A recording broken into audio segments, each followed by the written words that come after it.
முந்தைய பாடத்தில் நாங்கள் பெருக்கலை கற்றோம். அதே எண்ணை மீண்டும் மீண்டும் கூட்டுவது. உதாரணமாக 3 பெருக்கல் 2 சமம் 6. இன்று ஒரு சிறப்பு நாள், சுற்றுலா செல்லும் நேரம். பாருங்கள், ரவி, அனன்யா, கபீர், லீலா மற்றும் நீனா சுவையான சிற்றுண்டிகளுடன் பூங்காவிற்கு வந்துள்ளனர். ஆனால் காத்திருக்கவும், இன்னும் ஒரு உற்சாகமான விஷயம் இங்கே இருக்கிறது. நண்பர்களுடன் உணவை பகிர்ந்து கொள்வது மூலம் நாம் கணிதத்தில் புதிய விஷயத்தை கற்றுக்கொள்ளப் போகிறோம். இன்று நாம் வகுத்தல் பற்றி படிக்கப் போகிறோம். இது பெருக்கலுக்கு நேர்மாறானது. விஷயங்களை ஒன்றாக சேர்ப்பதற்கு பதிலாக அவற்றை நாம் சமமாக பகிர்ந்து கொள்ளப் போகிறோம். அது எப்படி என்று பார்ப்போம். ரவியை பாருங்கள். அவனிடம் 6 ஆரஞ்சு பழங்கள் உள்ளன. அங்கே 3 சுற்றுலா பாய்கள் உள்ளன. ரவி அந்த ஆரஞ்சு பழங்களை சமமாக பகிர விரும்புகிறான். அவன் முதல் பாயில் 2 ஆரஞ்சுகளையும், இரண்டாவது பாயில் 2 ஆரஞ்சுகளையும், மூன்றாவது பாயில் 2 ஆரஞ்சுகளையும் வைக்கிறான். ஒவ்வொரு பாய்க்கும் 2 ஆரஞ்சுகள் கிடைக்கின்றன. நமக்கு ஏற்கனவே தெரியும், 3 பெருக்கல் 2 சமம் 6. இப்போது இதை அப்படியே திருப்பி பார்ப்போம்.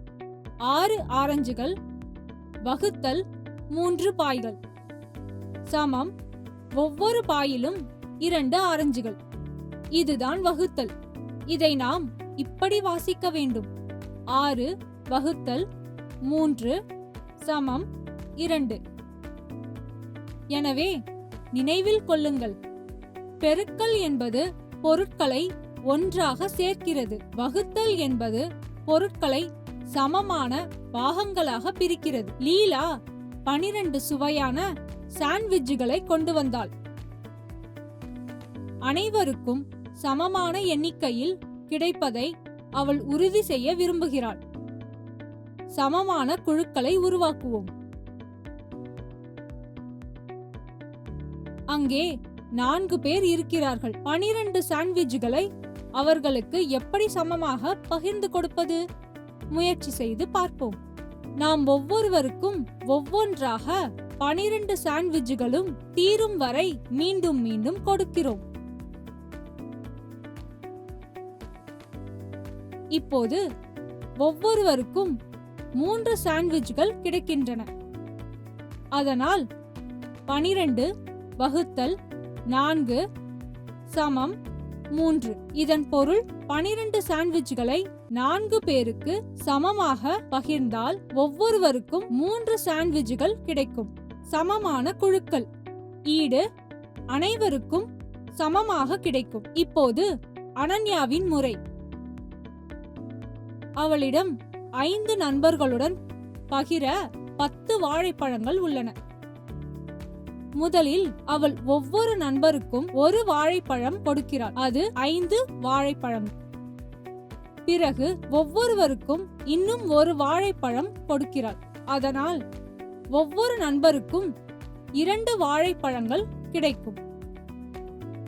10 வகுத்தல் 5 சமம் 2. இது சமமாக பகிர்தல். நாம் ஒன்றாக வாசிப்போம். 10ஐ 5ஆல் வகுத்தால் 2 கிடைக்கும். வகுத்தல் என்ற குறியீடு இப்படிதான் செயல்படுகிறது. அதாவது ஒன்றை சமமாக பகிர அல்லது பிரிக்க வேண்டும் என்று அது நமக்கு சொல்கிறது. நீனா 8 பழரச பாட்டில்கள் கொண்டு வந்தாள். அவள் அவற்றை 4 சுற்றுலா பைகளில் சமமாக அடுக்க அவள் விரும்புகிறாள். வகுப்போம். முதல் பையில் 2 பாட்டில்கள், இரண்டாவது பையில் 2, மூன்றாவது பையில் 2, நான்காவது பையில் 2 வைக்கிறாள். ஒவ்வொரு பைக்கும் 2 பாட்டில்கள் கிடைக்கும். அதனால் 8 வகுத்தல் 4 சமம் 2. 8 பாட்டில்கள் 4 பைகளுக்கு சமமாக பகிரப்பட்டால் ஒவ்வொரு பைக்கும் 2 பாட்டில்கள் கிடைக்கும். கபீர் 15 இனிப்புகள் கொண்ட ஒரு பெரிய பெட்டியை கொண்டு வந்தான். அதை 5 நண்பர்களுக்கு பகிர்வோம். ஒவ்வொருவருக்கும் 1, ஒவ்வொருவருக்கும் 2, ஒவ்வொருவருக்கும் 3. எல்லா இனிப்புகளும் முடிந்துவிட்டன. அதனால் ஒவ்வொருவருக்கும் 3 இனிப்புகள் கிடைத்தன. நாம் எழுதுவோம். 15 வகுத்தல் 5 சமம் 3. அதுதான் வகுத்தல். நாம் ஒரு பெரிய எண்ணிக்கையிலான மொத்த மதிப்பிலிருந்து தொடங்கி அதனை சிறிய மற்றும் சமமான பகுதிகளாக பகிர்ந்து பிரிக்கின்றோம். இப்போது ஒன்றாக பயிற்சி செய்யும் நேரம். 12 ஆப்பிள்களும் 3 கூடைகளும் உள்ளன. ஒவ்வொரு கூடையிலும் எத்தனை ஆப்பிள்கள் இருக்கும் என்று உங்களால் யூகிக்க முடியுமா? வாருங்கள் முயற்சிப்போம். 1, 2, 3, 4 ஆப்பிள்கள் முதல் கூடையில், 2வது 4, 3வது 4. அதனால் பதில் 12 வகுத்தல் 3 சமம் 4. சிறந்த வேலை!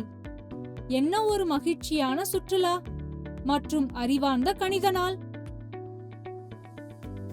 இன்று நாம் கற்றுக்கொண்டவற்றை நினைவு கூர்வோம். வகுத்தல் என்றால் எதையும் அனைவருக்கும் சமமாக பகிர்ந்து கொடுப்பது என்று பொருள்.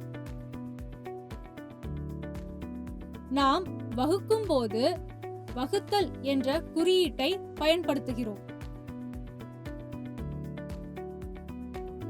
வகுத்தல் என்பது பெருக்கலுக்கு நேர்மாறானது. சேர்ப்பதற்கு பதிலாக நாம் இங்கே பகிர்ந்து கொள்கிறோம். இப்போது உங்களால் தின்பண்டங்கள், பொம்மைகள், வண்ண எழுதுகோள்கள் என எதையும் சமமாக பிரிக்க முடியும். அதுதான் வகுத்தலின் ஆற்றல். எனவே அடுத்த முறை நீங்கள் எதையாவது பகிர்ந்து கொள்ளும் போது விளையாடிக்கொண்டே கணிதத்தை செய்கிறீர்கள் என்பதை நினைவில் வைத்துக் கொள்ளுங்கள். அடுத்த சாகசத்தில் சந்திப்போம். செயல்கள். செயல்பாடு 1. சிற்றுண்டி பகிர்வு. 12 பிஸ்கெட்டுகளை எடுக்கவும். அவற்றை வீட்டில் 3 பேருடன் சமமாக பகிரவும். ஒவ்வொருவருக்கும் எத்தனை பிஸ்கெட்டுகள் கிடைக்கும்? வகுத்தல் வாக்கியத்தை கூறுங்கள். செயல்பாடு 2. பொம்மை பெட்டி வகை. 15 சிறிய பொம்மைகளை தேர்ந்தெடுக்கவும். 5 காலியான பெட்டிகள் அல்லது கிண்ணங்களை பயன்படுத்தவும். அனைத்து பெட்டிகளிலும் பொம்மைகளை சமமாக போடுங்கள். மாணவர் அறிவு மதிப்பீடு. வகுத்தல் என்றால் என்ன? பகிர்ந்து கற்றுக்கொள்வோம். சரியா தவறா என்று கண்டுபிடிக்கவும். கேள்வி 1. வகுத்தல் என்பது எண்களை திரும்ப திரும்ப கூட்டுவதாகும். கேள்வி 2. 6 வகுத்தல் 3 சமம் 2 என்பது 6 பொருட்களை 3 சமமான பகுதிகளாக பகிர்ந்தோம் என்று பொருள். வகுத்தலுக்கு என்ற குறியீடு பயன்படுத்தப்படுகிறது. கேள்வி 4. வகுத்தலில் ஒவ்வொரு குழுவிற்கும் வெவ்வேறு எண்ணிக்கையிலான பொருட்கள் கிடைக்கும். கேள்வி 5. வகுத்தல் என்பது பெருக்கலுக்கு நேர்மாறானது. சரியான பதிலை தேர்ந்தெடுக்கவும். கேள்வி 1. 10 வகுத்தல் 5 சமம் ஆ 3, ஆ 2, இ 5. கேள்வி 2. 8 பாட்டில்களை 4 பைகளுக்கு சமமாக பகிரும்போது ஒவ்வொரு பைக்கும் ஆ 2, ஆ 4, இ 8. கேள்வி 3. சமமாக பகிர்ந்து கொள்வதை நாம் என்னவென்று அழைக்கின்றோம்? ஆ பெருக்கல், ஆ கூட்டல், இ வகுத்தல். கேள்வி 4. 15 வகுத்தல் 5 சமம் ஆ 2, ஆ 3, இ 5. கேள்வி 5. வகுத்தலுக்கு எது குறியீடாக பயன்படுத்தப்படுகிறது? ஆ, ஆ, இ. கோடிட்ட இடங்களை நிரப்புக. கேள்வி 1. 12 வகுத்தல் 3 ஈடு டேஷ். கேள்வி 2. 10 வாழைப்பழங்களை 5 குழந்தைகளுக்கு பகிர்ந்து கொடுத்தால் ஒவ்வொருவருக்கும் டேஷ் வாழைப்பழங்கள் கிடைக்கும். கேள்வி 3. வகுத்தல் என்பது பொருட்களை டேஷ் பகுதிகளாக பிரிக்கின்றது. கேள்வி 4. 6 ஆரஞ்சுகள் வகுத்தல் 3 பாய்கள் ஈடு ஒரு பாய்க்கு டேஷ் ஆரஞ்சுகள். கேள்வி 5. 15 வகுத்தல் டேஷ் ஈடு 3. சரியான பதிலை பொருத்தவும். ஆ பகுதி 1 8 வகுத்தல் 4 2 வகுத்தல் குறியீடு 3 12 சாண்ட்விச்சுகள் வகுத்தல் 4 நண்பர்கள் 4 15 இனிப்புகள் வகுத்தல் 5 குழந்தைகள் 5 சமமான பகிர்வு. ஆ பகுதி 1 2 ஒவ்வொருவருக்கு 2 3 3 ஒவ்வொருவருக்கு 4 3 ஒவ்வொருவருக்கு 5 வகுத்தல். குறுகிய பதில். கேள்வி 1. வகுத்தல் என்றால் என்ன? கேள்வி 2. ரவியிடம் 6 ஆப்பிள்கள் உள்ளன. அவற்றை அவன் 3 நண்பர்களுடன் பகிர்ந்து கொள்கிறான். ஒவ்வொரு நண்பருக்கும் எத்தனை ஆப்பிள்கள் கிடைக்கும்? கேள்வி 3. 18 வண்ண எழுத்துக்கோள்களை 6 பெட்டிகளில் சமமாக பகிர்வதற்கான வகுத்தல் வாக்கியத்தை எழுதுக.